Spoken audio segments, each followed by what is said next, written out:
प्रभु की जय हो, जय जयकार करें। प्रियजनों, हम लोग ने कोरिन्थियंस के पुस्तक को इसलिए चुना कि उसका ध्यान करते हुए, क्योंकि कोरिन्थियंस में बहुत सारे समस्याएं थी, बहुत सारे प्रॉब्लम्स थे, बहुत सारे इश्यूज थे। तो उसको सुलझाने के लिए, उसको समाधान करने के लिए और उसको करेक्ट करने के लिए प्रेरित पौल ने ये पत्री लिखी है। मैं डिस्टर्ब नहीं होना चाहता और आपको भी डिस्टर्ब नहीं करना चाहता हूं। बहुत सारे सवालों को आपके ऊपर रखकर, बहुत सारे विषय को आपके पास लेके आकर, क्योंकि हम लोग को सिंपल बातें समझनी है और इम्पोर्टेंट बातें हमको जानना है। और वो इम्पोर्टेंट बात पे बहुत ध्यान किया और मैसेज को बहुत बनाने के लिए वो बहुत सारे विषय निकल रहे थे, तो उसको मैंने निकालकर बहुत इम्पोर्टेंट बात खाली मैं आपके सामने रखना चाहता हूं। और वो बातें ताकि आप लोग भी भूले नहीं, मैं भी नहीं भूलना, मैं खुद सीखना चाहता हूं और उसी के जरिए आप भी सीख रहे हैं। तो हमने पहली अध्याय में क्या देखा था? पहली अध्याय में हम लोग ने उन बातों को देखा था। कोरिन्थियंस एक भ्रष्ट कलीसिया है, भ्रष्ट लोग हैं और उसमें बहुत सारे गड़बड़ी वहां पर थे वो उस लोगों में। तो उसमें पहले अध्याय में 3 बातों को हमने देखा और वो बात क्या है? परमेश्वर इन भ्रष्ट लोगों को बुलाता है। किस लिए बुलाता है? पवित्रता के लिए। परमेश्वर इन लोगों को बुला रहा है उसके साथ सहभागिता के लिए। परमेश्वर इसलिए बुलाता है कि ज्ञान में, विद्या में, समझ में, उसके परामर्श में हम लोग बढ़े बोलते हैं। दूसरे अध्याय में भी हम लोग ने बहुत सारी बातें देखे थे और उसमें भी हम लोग ने देखा, खास करके पौलुस आत्मा पर इंपॉर्टेंस देता है। पवित्र आत्मा जो हमको और आपको मिली है, अभी ही जिनसन ने भी बहुत गहरी बातें हमको बताई, एस्पेक्ट्स उसमें से बताया कि रिलेशनशिप, और ये रिलेशनशिप हमको बनाने के लिए उसने हमको पवित्र आत्मा दी है। और ये दूसरे अध्याय में हम लोग देख रहे हैं आत्मा जांचती है, आत्मा हमारे साथ में निवास करती है, आत्मा हमको सिखाती है, आत्मा हमको परिपक्व बनाती है। परिपक्व का मतलब होता है मैच्योर, हमको बताते। तो हम तीसरी अध्याय में हम लोग प्रवेश कर चुके हैं। तीसरी अध्याय में भी प्रेरित पौल एक पिक्चर पेंट करता है और पिक्चर पेंट करने से 3 बातें हमारे सामने वो रखता है ना। तो पहले हमने क्या देखा? चर्च एक फैमिली, एक परिवार है और परिवार में क्या उद्देश्य होता है कि परिपक्व होना। देखो, बच्चे जब पैदा होते हैं तो क्या हमारा बच्चों को क्या बड़ा करना होता है ना। मेरी औरत बच्चा जब छोटा था ना, उसको देखो लोग कौवा आया बोल के, और वो बोलता था कौवा खा जाएगा, और बच्चे को मुंह में ठूस देती थी। यानी क्या उद्देश्य क्या होता था कि बच्चे जल्दी बड़ा हो जाए। आपके साथ भी होगा, आपके साथ भी होगा, सबके साथ में भी अपने माँ बाप ने यही किया, बच्चे को बड़ा करने के लिए। तो church is a family, the goal is maturity. उसको हमने पहली कोरिन्थियंस 3 का 1-4 में हम लोग ने देखा। दूसरा आज जो हम लोग ध्यान करने के लिए जा रहे हैं, church is a field and the goal is quantity. Quantity का मतलब मात्रा, तादाद, संख्या। Church is a field and the goal is quantity. उसके लिए हम लोग आज देखने जा रहे हैं 5 से 9 तक, और फिर तीसरी बात अगली बार हम लोग देखने जाएंगे, church is the temple and the goal is quality. हाँ, क्वालिटी कैसी है वो हम अगली बार देखने जा रहे हैं। तो बहुत जगह पर क्या होता है कि हमारा कैसेट फंस जाता है, हाँ फंस जाता है, आगे हम बढ़ते ही नहीं है, हम बच्चे के बच्चे ही रह जाते हैं। तो कई बार भी हम लोग ने उदाहरण दिया था कि बच्चे जब छोटे होते हैं तो बड़े अच्छे लगते हैं, बड़े मासूम लगते हैं, बड़े प्यारे लगते हैं, हाँ उनकी बोली, उनका हरकतें हमको बहुत पसंद होता है। लेकिन जब वो बड़ा होता है, हाँ वो बच्चे जैसा हरकत करने लगेगा तो क्या होगा, बहुत बड़ी ट्रेजेडी हो जाएगी ना। हाँ तो ये बात हमको जानना जरूरी है। उसके पहले मैं एक हिब्रूज के 6 के 1 से 1 और 2 जरा पढ़ लीजिए, हिब्रू 6, फिर हम आगे बढ़ते हैं। 6 का 1 और 2, हिब्रू चैप्टर 6 वर्स 1 और 2। इसलिए आओ मसीह की शिक्षा की आरंभ की बातों को छोड़कर हम सिद्धता की ओर आगे बढ़ते जाए और मरे हुए कामों से मन फिराने और परमेश्वर पर विश्वास करने और बपतिस्मा और हाथ रखने और मरे हुओं को जी उठने और अंतिम न्याय की शिक्षा रूपी नींव फिर से न डाले।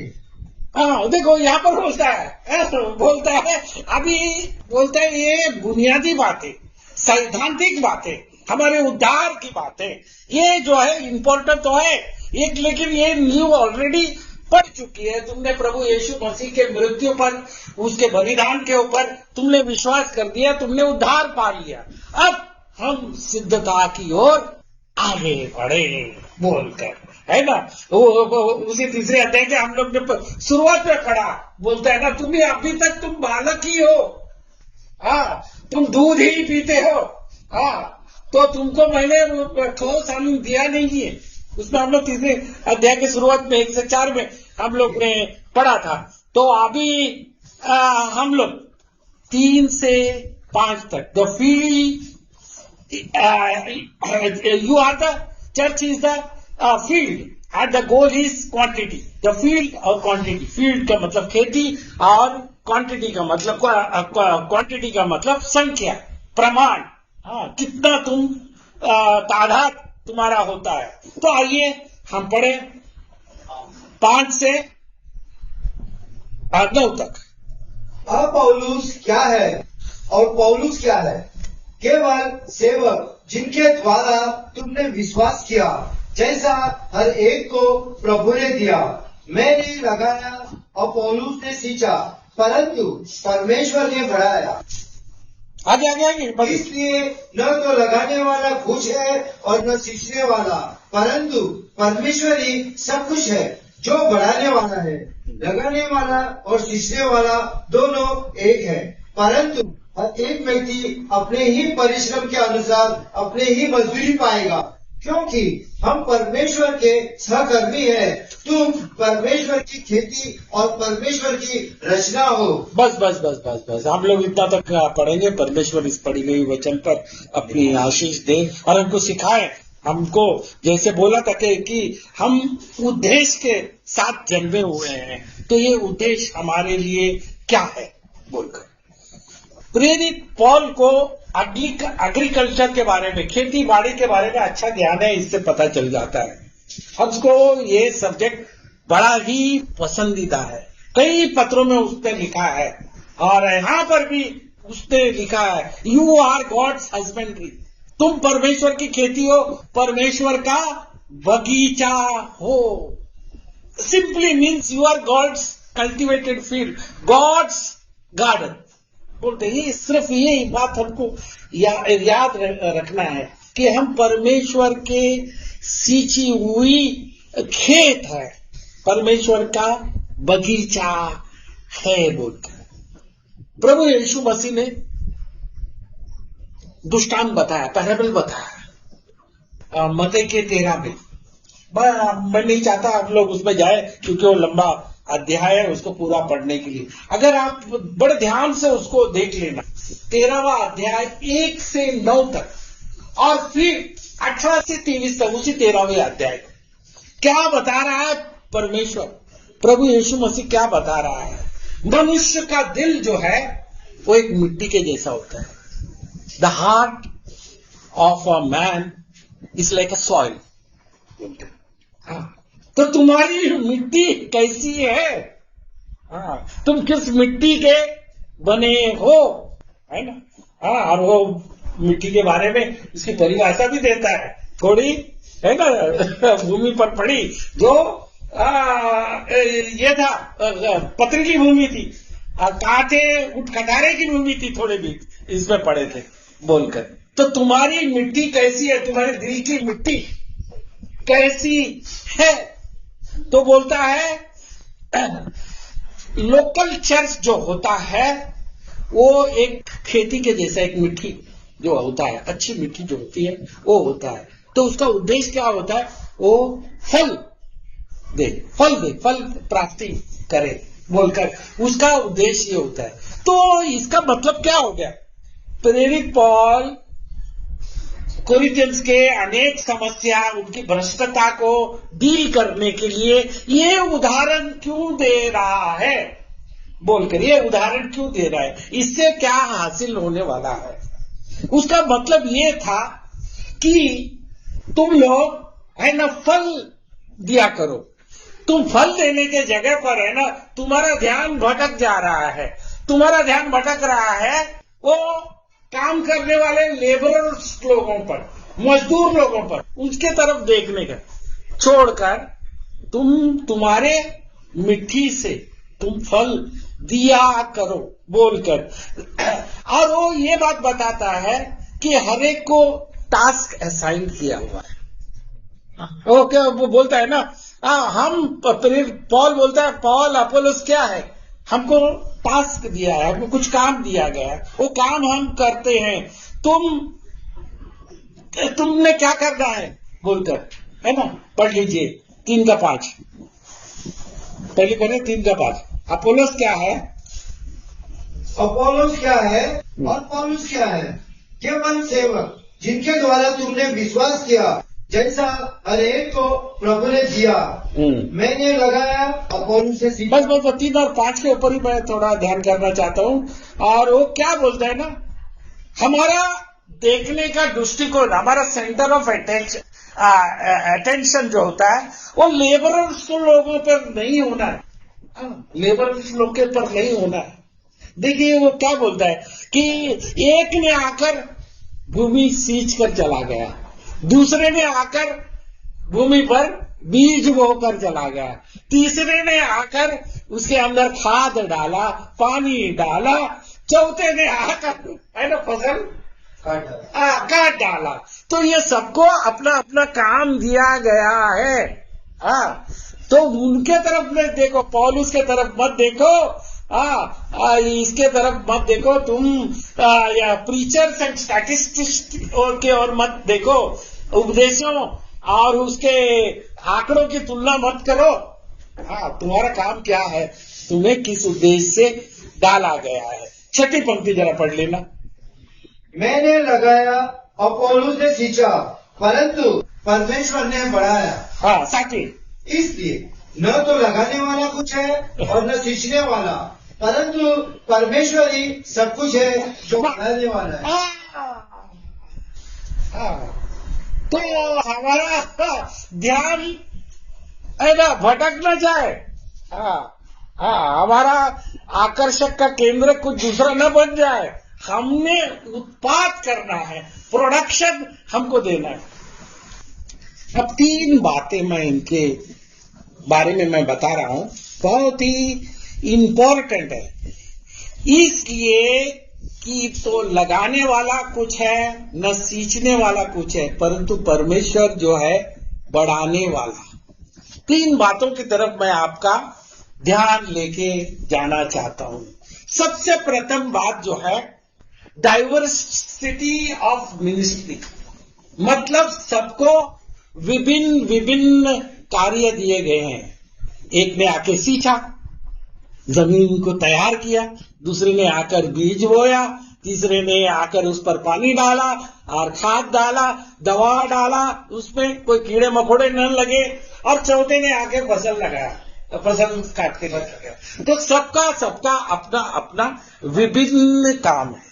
ये सारे काम कलीसिया के अलग अलग बॉडी के पार्ट्स के बारे में बताया। सबका पार्ट्स, बॉडी का पार्ट्स अलग अलग फंक्शन कर रहा है, लेकिन बॉडी एक ही है बोल के। डाइवर्सिटी ऑफ मिनिस्ट्री, अलग अलग कार्य। दूसरी बात, second, unity of purpose. Unity of purpose मतलब उद्देश्य में एकता, उद्देश्य में एकता बोल के। कैसे भी काम किसी को दिया गया है, कौन सा भी काम उसको दिया गया है, उसने बखूबी उसका काम उसने अच्छी तरह से अंजाम देना है बोलकर। आठवीं पंक्ति, लगाने वाला और सींचने वाला दोनों एक है, परंतु हर एक व्यक्ति अपने ही परिश्रम के अनुसार अपने ही मजदूरी पाएगा। देखिए अपोलोस, पॉल जो भी है वो लोग एक दूसरे के साथ में कंपटीशन नहीं कर रहे हैं। मैं ना तो जेनी थॉमस के साथ, मुनीर के साथ कंपटीशन कर रहा हूं, ना इसके साथ कंपटीशन कर रहा हूं, उसके साथ कंपटीशन। मेरा काम जो दिया गया है उसको मैं अंजाम दे रहा हूं।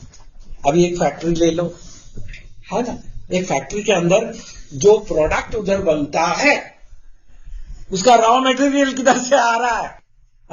वो कंपनी के लोग जाके वो रॉ मटेरियल को इकट्ठे करते हैं। वो रॉ मटेरियल को इकट्ठे करने के बाद में उसको लाकर कंपनी में प्रोसेसिंग के दौर पर चलता है। प्रोसेसिंग के दौर पर अनेक प्रोसेसिंग से होकर वो चले जाता है। फैक्ट्री में देखो अलग अलग अलग अलग डिपार्टमेंट में से चले जाता है। लास्ट में किधर होता है ना, प्रोडक्शन में चले जाता है। मैन्युफैक्चर हो जाने के बाद में मार्केट में चले जाता है, सेल्फ पर आकर हर एक दुकान में लग जाता है। लेकिन ये प्रोडक्ट को कितना प्रोसेसिंग में से होकर, दौरों से होकर गुजरना पड़ता है। लेकिन इसमें कोई वो लोग बड़े यूनिटी के साथ वो लोग कर रहे हैं ना, बड़े एकता के साथ काम कर रहे हैं। इसका उसका टांग खींच नहीं रहे, इसका उसका भरा बुरा नहीं कर रहे, नहीं तो वो प्रोडक्शन ही नहीं होगा। तो ये बात को अच्छी तरह से हम लोग ने समझना है, जानना है। The second, unity of purpose. हर एक लोगों को हर एक काम दिया गया है। कोई गीत गाने का काम है, कोई लीडिंग करने का काम है, किसी को सांत्वना देने का काम है, सुसमाचार का प्रचार करने का काम है। सबका काम एक unity of purpose. Body church बोलेगा तो यूनिटी ऑफ पर्पस। तीसरी बात, ह्यूमिलिटी ऑफ स्पिरिट। यहां पर कोई बड़ाई नहीं, कोई अपना शानपना नहीं, मैंने ये किया, मैं वो किया, मैं 30 लाख खान हूं ना, कोई नहीं इसमें है। सब ह्यूमिलिटी ऑफ स्पिरिट मतलब दीनता और नम्रता से। फिर से पढ़िए 6 और 7। मैंने लगाया, अपोलोस ने सींचा, परंतु परमेश्वर ने बढ़ाया।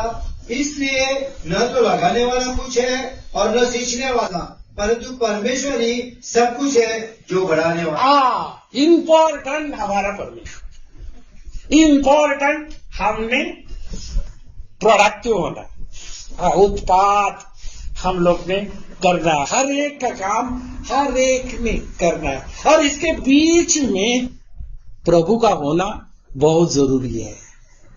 प्रभु की उपस्थिति होना, बगैर प्रभु की उपस्थिति हो कुछ भी तुम नहीं करते। Unless the God build the house, the man's labour is waste. Unless God looks after the watchman, चौकीदार चौकीदारी करना, कुछ भी नहीं चौकीदारी, थोड़ा सा इधर का उधर नजर हो गया तो लूटपाट शुरू हो जाएगी। तो मनुष्य की मेहनत, मैं बहुत लोगों को देखा बहुत मेहनत करते, बहुत मेहनत करते, और इतनी साल देखने के बाद में वही जगह पर वो खड़ा है, वही जगह पर वो खड़ा है, ना तो आगे बढ़ रहा है ना तो पीछे जा रहा है। जब पीछे ज्यादा जा रहा है, आगे नहीं बढ़ रहा है, क्योंकि परमेश्वर उसके जीवन में कार्य नहीं कर रहा है। परमेश्वर का ब्लेसिंग नहीं है बोलकर। आइए एक वचन को हम देखेंगे, देखना जरूरी है। यूहन्ना 4:34 से 38 तक। जॉन चैप्टर 4 वर्स 34 to 38 जरा पढ़कर देख लेना क्या लिखा गया है। यीशु ने उनसे कहा, मेरा भोजन यह है कि अपने भेजने वाले की इच्छा के अनुसार चलूं हाँ, बोल पढ़ और उसका काम पूरा करूं। हाँ। क्या तुम नहीं कहते कटनी होने में अब भी 4 महीने पड़े हैं? देखो, मैं तुमसे कहता हूँ, अपनी आंखें उठाकर खेतों पर दृष्टि डालो कि वे कटनी के लिए पक चुके हैं। काटने वाले मजदूर पाता और अनंत जीवन के लिए फल बटोरता है, ताकि बोलने वाला और काटने वाला दोनों मिलकर आनंद करे। आप बस दोनों मिलकर आनंद करें। 38 तक पढ़ा ना? हाँ 38 तक पढ़ लेना। क्योंकि यहाँ पर यह कहावत ठीक बैठती है, बोलने वाला और है और काटने वाला और। मैंने तुम्हें वह खेत काटने के लिए भेजा जिसमें तुमने परिश्रम नहीं किया, दूसरों ने परिश्रम किया और तुम उनके परिश्रम के फल में भागी हुए। देखो कितनी अच्छी बात, कितनी महत्वपूर्ण बात प्रभु ने बताई। बोलता है कि मैंने तुम्हें उस जगह पर भेज दिया जिसमें तुमने ना तो ये किया है, बोया है, ना तो तुमने परिश्रम नहीं किया। मैंने तुमको भेजा है उसको उसकी फसल ये करनी। और फिर वो बोलता है ये सब लोग एंटर हो जाएंगे उसके खुशी में, उसके इसमें शामिल हो जाएंगे, है ना? तो ये प्रभु भेजता है हाँ, जमीन तैयार करने के लिए, जमीन के ऊपर सींचने के लिए, जमीन को बोने के लिए। मैंने एक पास्टर, एक अच्छा पास्टर है, तमिलियन पास्टर है, वो पास्टर मेरे को बोलने लगा, ब्रदर मैं तेरे को एक बात बताता हूँ। बोलता है लगभग 250 लोगों का मेंबर्स लोग है उसमें, 250 फैमिली है। वो चर्च का रखवाली करने के लिए, देखभाल करने के लिए मेरे को बुलाया गया था। मैंने वो चर्च के अंदर बिल्कुल कुछ भी नहीं मेरा ये था। हाँ, बोलता है वो चर्च के वो सालों साल तक कौन मेहनत कर रहा था, कौन उसके ऊपर ये कर रहा था। बोलता है उसकी बहुत लोगों ने उसके ऊपर कुर्बानी दी है, बहुत मेहनत की है, और मुझे बनाया हुआ ये चर्च के अंदर देखभाल करने के लिए मेरे को बोला है, मेरे को भेजा है। ये प्रभु का बात सही होता है। हाँ, प्रभु किसी के जीवन में बहुत सालों से काम कर रहा है, उसको प्रभु में लाने के लिए, है ना? हाँ, ये हमको हमारे एक मिस्ट्री है, ये बताया था, इसने ये बोला था, chosen you before the foundation of the world, और तुमको तैयार किया। हाँ, तुमको तैयार किया बोलकर। तो लगाने वाला सींचने वाला दोनों ही एक है, परंतु हर एक व्यक्ति अपने अपने परिश्रम के अनुसार अपनी मजदूरी पाएगा। ये बात को हमको समझना बहुत जरूरी है। हाँ, हम लोग हमारी मिनिस्ट्री के विषय में घमंड अहंकार नहीं करे। एक और कोरिन्थियों के लोग बहुत घमंडी लोग थे, बहुत प्राउड लोग थे। वो लोग अपने चर्च की बढ़ाई में बहुत लगे थे, अपने पास्टर लोग, अपने इसके लोग शिष्यों पे। क्या हो रहा था, उसका नतीजा क्या हो रहा था? आपस में फूट पड़ रही थी। वो लोग अपने अपने काम कर रहे थे। हाँ, ये वो लोग एक दूसरे के साथ कंपटीशन नहीं कर रहे थे, ये लोग है ना कंपटीशन करवाने जा रहे थे। तो उसके लिए ये उसको बोलता है। अब मैं बहुत ही इंपॉर्टेंट बात के पास आपको लेके जाना चाहता हूं, ये खेती, और इसके अंदर बोलता है the product of the fruit of the spirit. हम लोग एक प्रोडक्ट के बारे में, ये प्रोडक्ट को देखो और अपने आप को देखो, ये फल हम देते हैं कि नहीं देते हैं, इसका जांच हमने खुद नहीं करना है। You have to do it, we have to do it. Is this product in us, ये फल हमारे अंदर है कि नहीं है? आइए देखें गलेशियन के 5 के 22 और 23 में।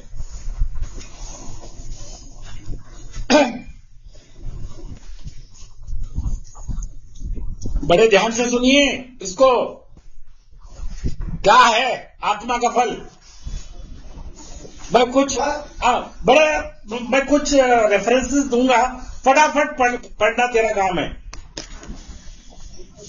पढ़ा 5:22 हाँ 5:22 पढ़ो 22 पर आत्मा का फल प्रेम, आनंद, शांति, धीरज, कृपा, भलाई, विश्वास, नम्रता और संयम है।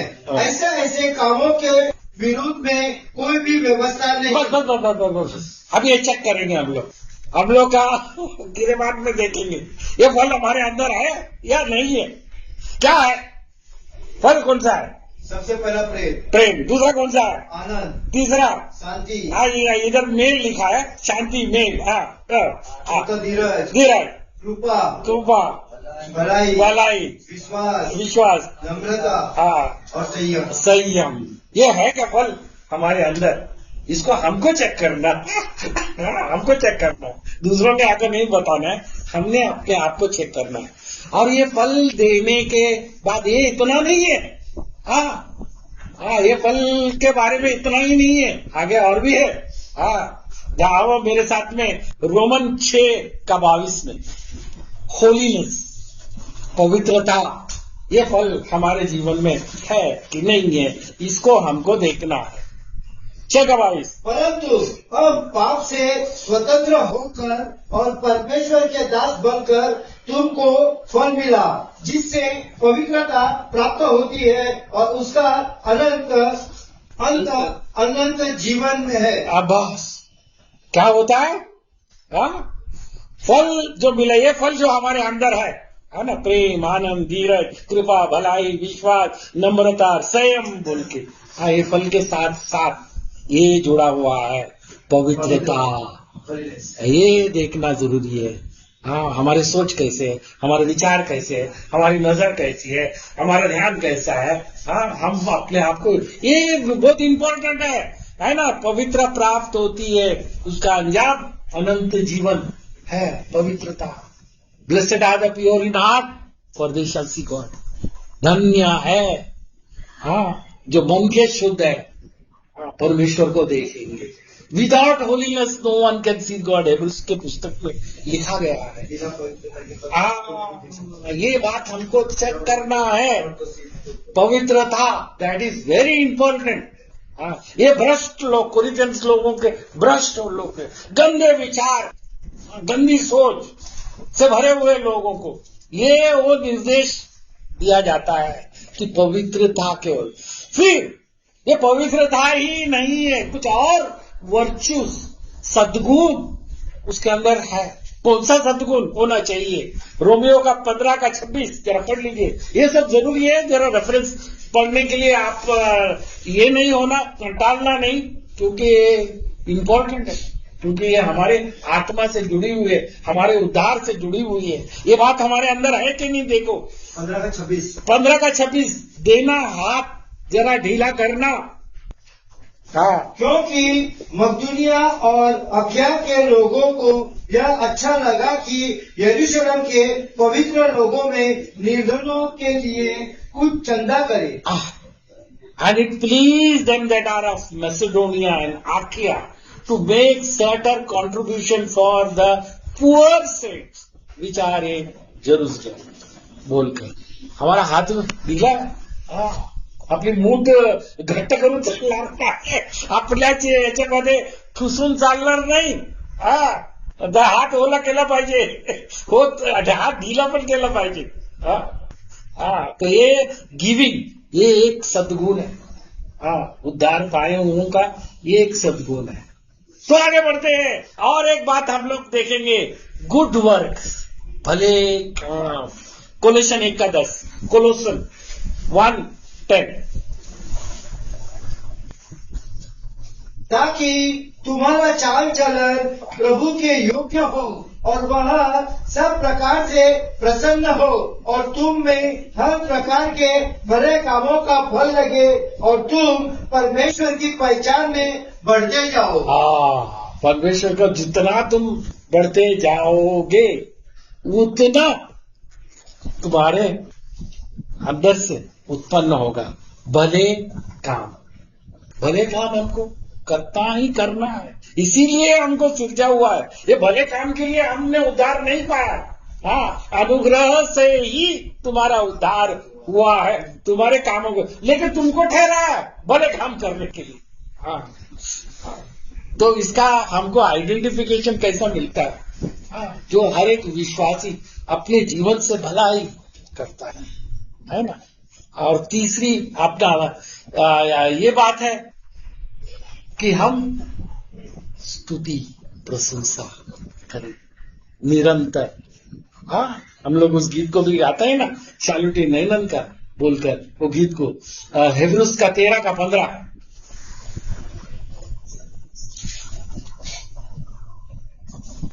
इसलिए हम उसके द्वारा स्तुति रूपी बलिदान अर्थात उन होठों का फल जो उसके नाम का अंगीकार करते हैं परमेश्वर को सर्वदा चढ़ाया करे। सर्वदा। By him therefore let us offer the sacrifice of praise to God continually, that is the fruit of our lips, giving thanks to his name। बोलकर हम लोग की स्तुति ये करने के लिए हम लोग आज इकट्ठे होते हैं ना, संडे के दिन हर एक हफ्ते का पहला रोज। ये हमने हमारे ऊपर प्रभु ने कितने उपकार किए, कितने बार के, यही है हमारा जीवन का उद्देश्य। हम कुछ नहीं दे सकते, जैसे अभी जिल्सन ने बताया, उसको हम रिस्पॉन्ड करना है, हम उसको प्रतिक्रिया दिखाना है कि हमारे साथ में तुमने किया है ये जो है उद्धार। ये प्रभु ने उद्धार दिलाने के लिए दूसरा कोई उपाय पर्याय क्यों नहीं किया? उसको क्यों उतर कर आना पड़ा उद्धार दिलाने के लिए, और उसके लिए क्यों इतना महत्व दिया गया है? क्योंकि हम इस उद्धार को बहुत ही प्रेशियस समझे, अनमोल समझे। बड़े बड़े प्रभु के विद्वान लोग, सेवक लोग, और जिसके द्वारा बड़ा बड़ा काम किया गया है, उनका एक ही फोकस, एक ही इंटरेस्ट, ये ही साल्वेशन, उद्धार। Jesus keep me near the cross बोलकर, है ना। तो ये बात हमको होना चाहिए। फिर लास्ट में क्वांटिटी की बात है ना, तो हम लोग ने, है ना, क्वांटिटी, ये सोल्स वन टू क्राइस्ट, प्रभु के लिए आत्मा हम लोग। रोमियो 1:13 जरा पढ़ लीजिए, रोमियो 1:13।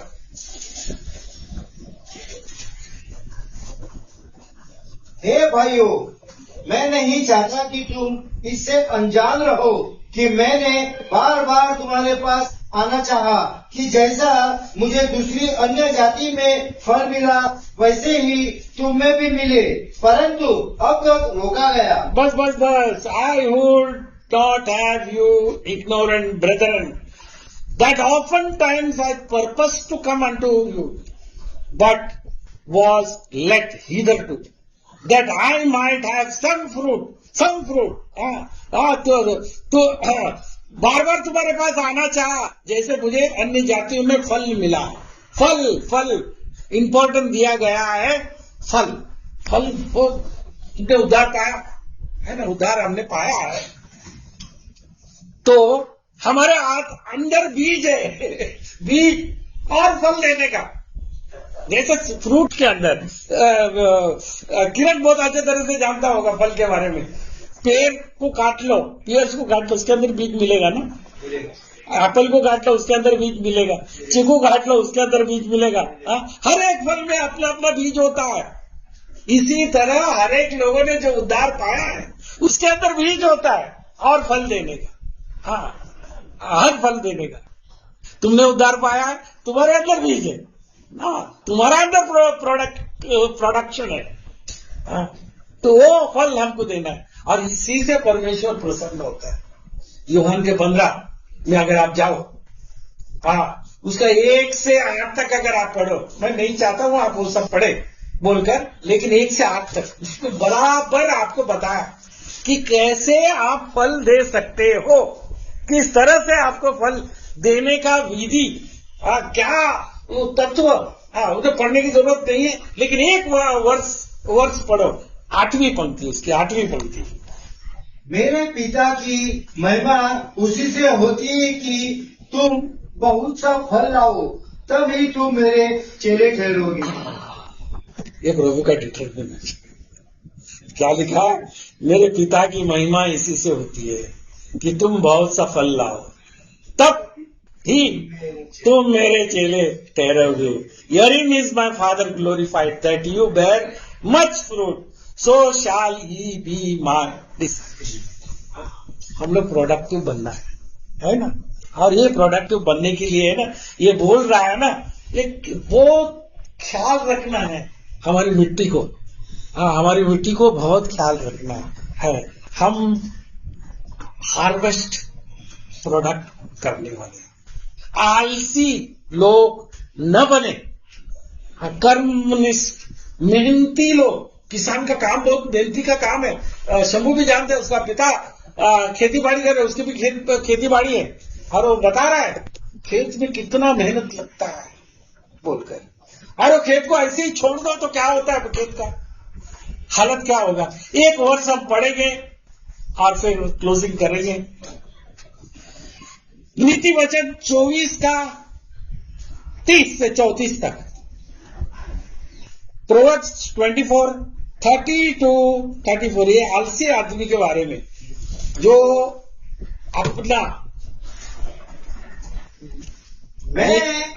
अपना विरासत वो ध्यान नहीं रखता है, उसके बारे में।